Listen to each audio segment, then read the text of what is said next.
Hi, ಎಲ್ಲರಿಗೂ ನಮಸ್ಕಾರ. ನಮ್ಮ ಚಾನಲ್ಗೆ ಸ್ವಾಗತ. ನಾನು ಲಕ್ಷ್ಮಿ. ಇವತ್ತಿನ ರೆಸಿಪಿ ಬಂದು ನಾನು ನಿಮಗೆ ಬೆಂಡಿ ಫ್ರೈ ಅಥವಾ ಡ್ರೈ ಮಾಡುವುದು ಹೇಗೆ ಅಂತ ತೋರಿಸ್ತಾ ಇದ್ದೀನಿ. ಬೆಂಡೆಕಾಯಲ್ಲಿ ಡ್ರೈ ಈಸಿಯಾಗಿ ಕ್ವಿಕ್ಕಾಗಿ ಮಾಡೋದು ಹೇಗೆ ಅಂತ ತುಂಬಾ ಟೇಸ್ಟಿಯಾಗಿ. ಒಂದು ಸಲ ತಪ್ಪದೆ ನೀವು ಈ ಥರ ಟ್ರೈ ಮಾಡಿ, ಹೇಗೆ ಬಂತು ಅಂತ ಕಮೆಂಟ್ ಮಾಡಿ.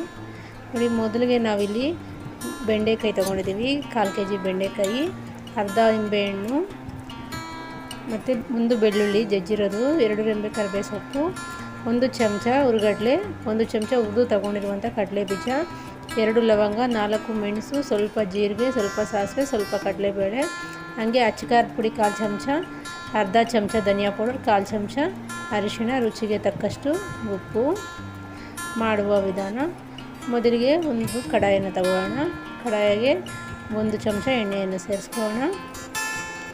ಎಣ್ಣೆ ಬಿಸಿಯಾದ ನಂತರ ಕಡಲೆಬೇಳೆ ಮತ್ತು ಉದ್ದಿನಬೇಳೆ ಎಲ್ಲ ಸೇರಿಸ್ಕೊಂಡು ಚೆನ್ನಾಗಿ ಫ್ರೈ ಮಾಡ್ಕೊಳ್ಳೋಣ. ಚಕ್ಕೆ ಲವಂಗ ಎಲ್ಲ ಸೇರಿಸಿ ಅದು ಫ್ರೈ ಆದ ನಂತರ ಹುರ್ಗಡ್ಲೆಯನ್ನು ಕೂಡ ಸೇರಿಸ್ಕೊಂಡು ಫ್ರೈ ಮಾಡ್ಕೊಳ್ಳೋಣ. ಇದಕ್ಕೆ ನಾವು ಹುರಿದು ತಗೊಂಡಿರುವಂಥ ಕಡಲೆ ಬೀಜ ಕೂಡ ಸೇರಿಸ್ಕೊಂಡು ಒಂದು ಸಲ ಮಿಕ್ಸ್ ಮಾಡ್ಕೊಳ್ಳೋಣ. ನೋಡಿ, ಚೆನ್ನಾಗಿ ಮಿಕ್ಸ್ ಆಗಿದೆ. ಇಷ್ಟಾದರೆ ಸಾಕಾಗುತ್ತೆ. ಇವಾಗ ಇದನ್ನು ಸ್ಟವ್ ಆಫ್ ಮಾಡಿ ಕಂಪ್ಲೀಟ್ ತಣ್ಣಗಾದಕ್ಕೆ ಬಿಡೋಣ. ತಣ್ಣಗಾಗಿದ ನಂತರ ಇದನ್ನು ಒಂದು ಮಿಕ್ಸಿ ಜಾರಿಗೆ ಸೇರಿಸ್ಕೊಂಡು ತರ್ತರಿಯಾಗಿ ರುಬ್ಕೊಳ್ಳೋಣ. ಜಾಸ್ತಿ ನುಣ್ಣಗೆ ಬೇಡ, ಪೌಡರ್ ಥರ ಮಾಡ್ಕೊಳ್ಳೋಣ. ನೋಡಿ, ಇಷ್ಟ ಆಗಿದೆ. ಇವಾಗ ಅದೇ ಕಡಾಯಿಗೆ ಮತ್ತೆ 1 ಚಮಚ ಎಣ್ಣೆಯನ್ನು ಸೇರಿಸ್ಕೊಳ್ಳೋಣ. ಎಣ್ಣೆ ಜಾಸ್ತಿ ಸೇರಿಸ್ಕೊಬೇಡಿ, 1 ಚಮಚ ಅಥವಾ 2 ಚಮಚ ಸಾಕು. ಅದಕ್ಕೆ ಜಜ್ಜಿ ತಗೊಂಡಿರುವಂಥ ಬೆಳ್ಳುಳ್ಳಿಯನ್ನು ಸೇರಿಸ್ಕೊಳ್ಳೋಣ. ಎಣ್ಣೆ ಬಿಸಿ ಆದಮೇಲೆ ಜಜ್ಜಿ ತಗೊಂಡಿರುವಂಥ ಬೆಳ್ಳುಳ್ಳಿ ಸೇರಿಸ್ಕೊಳ್ಳೋಣ. ಮತ್ತು 2 ರೆಂಬೆ ಕರಿಬೇವು ಸೊಪ್ಪನ್ನು ಕೂಡ ಸೇರಿಸ್ಕೊಂಡು ಚೆನ್ನಾಗಿ ಮಿಕ್ಸ್ ಮಾಡಿಕೊಂಡು ನಾವು ಪೌಡರು ತಗೊಂಡಿದ್ವಲ್ಲ, ಎಲ್ಲ ಫ್ರೈ ಮಾಡಿ ಆ ಪೌಡರು ಮತ್ತು ಅಚ್ಚಕಾರದ ಪುಡಿ, ಧನಿಯಾ ಪುಡಿ, ಸ್ಪೈಸಸ್ ಹಾಕ್ಕೊಂಡು ಚೆನ್ನಾಗಿ ಮಿಕ್ಸ್ ಮಾಡ್ಕೊಳ್ಳೋಣ ಒಂದು ಸಲ. ನೋಡಿ, ಚೆನ್ನಾಗಿ ಮಿಕ್ಸ್ ಆಗಿದೆ. ಇವಾಗ ಇದಕ್ಕೆ ರುಚಿಗೆ ತಕ್ಕಷ್ಟು ಉಪ್ಪನ್ನು ಕೂಡ ಸೇರಿಸ್ಕೊಂಡು ಇದನ್ನು ಒಮ್ಮೆ ಚೆನ್ನಾಗಿ ಮಿಕ್ಸ್ ಮಾಡ್ಕೊಳ್ಳೋಣ. 1 ನಿಮಿಷ ಆದರೆ ಸಾಕು. ಎಲ್ಲ ಫ್ರೈ ಮಾಡ್ಕೊಂಡಿರೋದ್ರಿಂದ 1 ನಿಮಿಷ ಆದರೆ ಸಾಕಾಗುತ್ತೆ. ನೋಡಿ, ಚೆನ್ನಾಗಿ ಮಿಕ್ಸ್ ಆಗಿದೆ. ಇವಾಗ ಸ್ಟವ್ ಆಫ್ ಮಾಡ್ಕೊಳ್ಳೋಣ.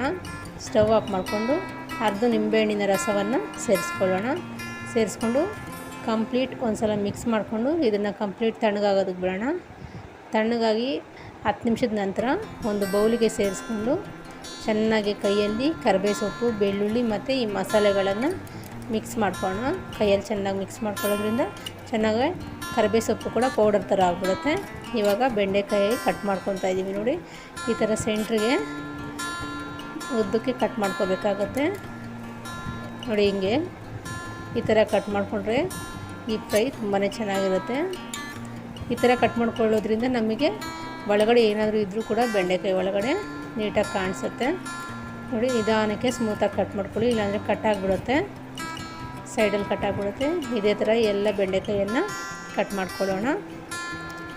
ಕಟ್ ಮಾಡ್ಕೊಂಡಿದ್ದಾಯಿತು. ನೋಡಿ, ಇವಾಗ ಇದಕ್ಕೆ ಪೌಡರ್ ನಾವು ಏನು ಮಸಾಲೆ ರೆಡಿ ಮಾಡ್ಕೊಂಡಿದ್ವೋ ಈ ಮಸಾಲೆಯನ್ನು ಸೇರಿಸ್ಕೊಳ್ಳೋಣ. ಚೆನ್ನಾಗಿ ಅದಕ್ಕೆ ತುಂಬಿ ಜಾಸ್ತಿ ಪ್ರೆಸ್ ಮಾಡಿಬಿಟ್ಟು ನೀಟಾಗಿ ಒತ್ತಿ ಪ್ರೆಸ್ ಮಾಡಿ ಒಂದು ಸೈಡಿಗೆ ತೆಗೆದಿಡೋಣ ಬೆಂಡೆಕಾಯಿಯನ್ನು. ಈ ಬೆಂಡಿ ಡ್ರೈ ತುಂಬಾ ಚೆನ್ನಾಗಿರುತ್ತೆ. ವೈಟ್ ರೈಸ್ ಜೊತೆ, ರಸಮ್ ಮತ್ತು ರೈಸ್ ಜೊತೆ ಸೈಡ್ ಡಿಶ್ ಥರ ತುಂಬಾ ಚೆನ್ನಾಗಿರುತ್ತೆ. ಅಥವಾ ಸ್ನ್ಯಾಕ್ಸ್ ಟೈಮು ಕೂಡ ಮಕ್ಕಳಿಗೆ ಈ ಥರ ಮಾಡಿಕೊಟ್ರೆ ಚೆನ್ನಾಗಿ ಇಷ್ಟಪಟ್ಟು ತಿಂತಾರೆ. ನೋಡಿರಲ್ಲ, ಈ ಥರ ಜಾಸ್ತಿ ತುಂಬಕ್ಕೆ ಹೋಗ್ಬೇಡಿ. ಜಾಸ್ತಿ ತುಂಬ್ಕೊಂಡ್ಬಿಟ್ರೆ ಎಣ್ಣೆಯಲ್ಲಿ ಫ್ರೈ ಮಾಡೋವಾಗ ಹೊಡೆದೋಗ್ಬಿಟ್ಟು ಮಸಾಲೆ ಎಲ್ಲ ಆಚೆ ಬಂದುಬಿಡುತ್ತೆ. ನೋಡಿ, ಎಲ್ಲದಕ್ಕೂ ಈ ಥರ ಮಸಾಲೆ ಫಿಲ್ ಮಾಡಿಟ್ಕೊಂಡಿದ್ದೀವಿ. ಮತ್ತು ಒಂದು ಕಡಾಯ ತಗೊಂಡು ಇಲ್ಲಿ 1 ಚಮಚ ಎಣ್ಣೆಯನ್ನು ಸೇರಿಸ್ಕೊಂಡು ಕಡಾಯ ಫುಲ್ ಸ್ಪ್ರೆಡ್ ಮಾಡ್ಕೊಳ್ಳೋಣ. ಎಣ್ಣೆಯನ್ನು ಚೆನ್ನಾಗಿ ಸ್ಪ್ರೆಡ್ ಮಾಡ್ಕೊಂಡಿದ್ದೀವಿ. ಇವಾಗ ಇದಕ್ಕೆ ನಾವು ಒಂದೊಂದೇ ಬೆಂಡಿಯನ್ನು ತೆಗೆದು ಕಡಾಯಿಗೆ ಸೇರಿಸ್ಕೊಳ್ಳೋಣ. ನೋಡಿದ್ರಲ್ಲ, ತುಂಬಾ ಚೆನ್ನಾಗಿರುತ್ತೆ, ತುಂಬಾ ಟೇಸ್ಟಿಯಾಗಿರುತ್ತೆ. ಒಂದೊಂದೇ ಹಂಗೆ ಕೂಡ ತಿನ್ಕೋಬಹುದು. ಒಂದು ಹೆಲ್ದಿ ರೆಸಿಪಿ ಅಂತಲೇ ಹೇಳ್ಬೋದು. ನೋಡಿದ್ರಲ್ಲ, ಈ ಥರ ಒಂದೊಂದೇ ಪಕ್ಕದಲ್ಲಿ ಜೋಡಿಸ್ಕೋಬೇಕಾಗುತ್ತೆ. ನಾವು ಎಣ್ಣೆ ಜಾಸ್ತಿ ಹಾಕ್ಕೊಂಡ್ಬಿಟ್ರೆ ಏನಾಗುತ್ತೆ ಅಂದರೆ ಅದರಲ್ಲಿರೋ ಮಸಾಲೆ ಎಲ್ಲ ಆಚೆ ಬಂದುಬಿಡುತ್ತೆ. ಹಂಗಾಗಿ ಎಣ್ಣೆ ಜಾಸ್ತಿ ಸೇರಿಸ್ಕೋಬಾರ್ದು. ಈ ಥರ ಎಲ್ಲ ಜೋಡಿಸ್ಕೊಂಡ್ಮೇಲೆ 1 ಚಮಚ ಎಣ್ಣೆ ಸುತ್ತು ಹಾಕ್ಕೊಂಡು ಒಂದು ಪ್ಲೇಟನ್ನು ಕ್ಲೋಸ್ ಮಾಡಿ ಸ್ವಿಮ್ಮಲ್ಲಿ ಸಿಮ್ಮಲ್ಲಿ ಇಟ್ಕೊಳ್ಳೋಣ. 10 ನಿಮಿಷದ ನಂತರ ನೋಡಿ ಒಂದು ಕಡೆ ಸ್ವಲ್ಪ ಫ್ರೈ ಆಗಿದೆ, ಕಲರ್ ಎಲ್ಲ ಚೇಂಜ್ ಆಗಿದೆ. ಹಾಗಾಗಿ ಇನ್ನೊಂದು ಕಡೆಗೆ ತಿರುಗಿಸ್ಕೊಳ್ಳೋಣ. ನಾವು ಒಂದು ಸ್ಪೂನನ್ನು ತಗೊಂಡು ಇನ್ನೊಂದು ಕಡೆಗೆ ತಿರುಗಿಸ್ಕೊಳ್ಳೋಣ ಬೆಂಡೆಕಾಯಿನ. ನೋಡಿದ್ರಲ್ಲ, ಎಲ್ಲ ಈ ಥರ ತಿರುಗಿಸ್ಕೊಳ್ಳೋಣ. ನೋಡಿ, ಇನ್ನೊಂದು ಕಡೆ ಮಸಾಲೆ ತುಂಬಿರೋ ಕಡೆ ಇವಾಗ ಫ್ರೈ ಆಗ್ತಾಯಿದೆ. ಇವಾಗ ಕೂಡ ಒಂದು 10 ನಿಮಿಷ ಮತ್ತೆ ಸ್ವಿಮ್ಮಲ್ಲಿ ಇಟ್ಕೊಂಡು ಫ್ರೈ ಮಾಡ್ಕೊಳ್ಳೋಣ. ತುಂಬಾ ಈಸಿಯಾಗಿ ಕ್ವಿಕ್ಕಾಗಿ ಮಾಡ್ಕೋಬಹುದು. ತುಂಬಾ ಚೆನ್ನಾಗಿರುತ್ತೆ. ಒಂದೇ ಥರ ತಿಂದು ಬೇಜಾರಾಗಿದ್ದರೆ ಈ ಥರ ಒಮ್ಮೆ ತಪ್ಪದೆ ಟ್ರೈ ಮಾಡಿ. ಹೇಗೆ ಬಂತು ಅಂತ ಕಾಮೆಂಟ್ ಮಾಡಿ. ಹಾಗೆ ತಪ್ಪದೆ ನಮ್ಮ ಚಾನಲನ್ನು ಸಬ್ಸ್ಕ್ರೈಬ್ ಮಾಡಿ, ಪಕ್ಕದಲ್ಲಿರುವ ಬೆಲ್ ಐಕನ್ನ ಕ್ಲಿಕ್ ಮಾಡಿ, ಫ್ರೆಂಡ್ಸ್ ಆ್ಯಂಡ್ ಫ್ಯಾಮಿಲಿ ಮೆಂಬರ್ಸ್ಗೆ ಶೇರ್ ಮಾಡಿ. ನೋಡಿ, ಚೆನ್ನಾಗಿ ಫ್ರೈ ಆಗಿದೆ. ಇವಾಗ ಇದನ್ನು ಒಂದು ಪ್ಲೇಟ್ಗೆ ಸರ್ವ್ ಮಾಡ್ಕೊಳ್ಳೋಣ. ನೋಡಿ ಎಷ್ಟು ಚೆನ್ನಾಗಾಗಿದೆ ಅಂತ. ಇಷ್ಟಾದರೆ ಸಾಕು, ಕಂಪ್ಲೀಟ್ ಇದು ಬೆಂದಿದೆ, ರೆಡಿಯಾಗಿದೆ ಕೂಡ. ನಾವು ಸ್ಟವ್ ಆಫ್ ಮಾಡಿಕೊಂಡು ಒಂದು ಪ್ಲೇಟಿಗೆ ಸರ್ವ್ ಮಾಡ್ಕೊತಾ ಇದ್ದೀವಿ. ತುಂಬಾ ಟೇಸ್ಟಿಯಾಗಿತ್ತು, ತುಂಬಾ ಚೆನ್ನಾಗಿ ಬಂದಿದೆ. ಒಂದು ಸಲ ತಪ್ಪದೆ ನೀವು ಕೂಡ ಟ್ರೈ ಮಾಡಿ. ನೋಡಿ, ಈ ಥರ ಸರ್ವ್ ಮಾಡಿಕೊಂಡು ನಾವು ಮಾಡಿ ತೊಗೊಂಡಿರುವಂಥ ಚಟ್ನಿ ಪುಡಿ ಇರುತ್ತಲ್ಲ, ಅದನ್ನು ಸ್ವಲ್ಪ ಅದರ ಮೇಲೆ ಡೆಕೋರೇಷನ್ಗೋಸ್ಕರ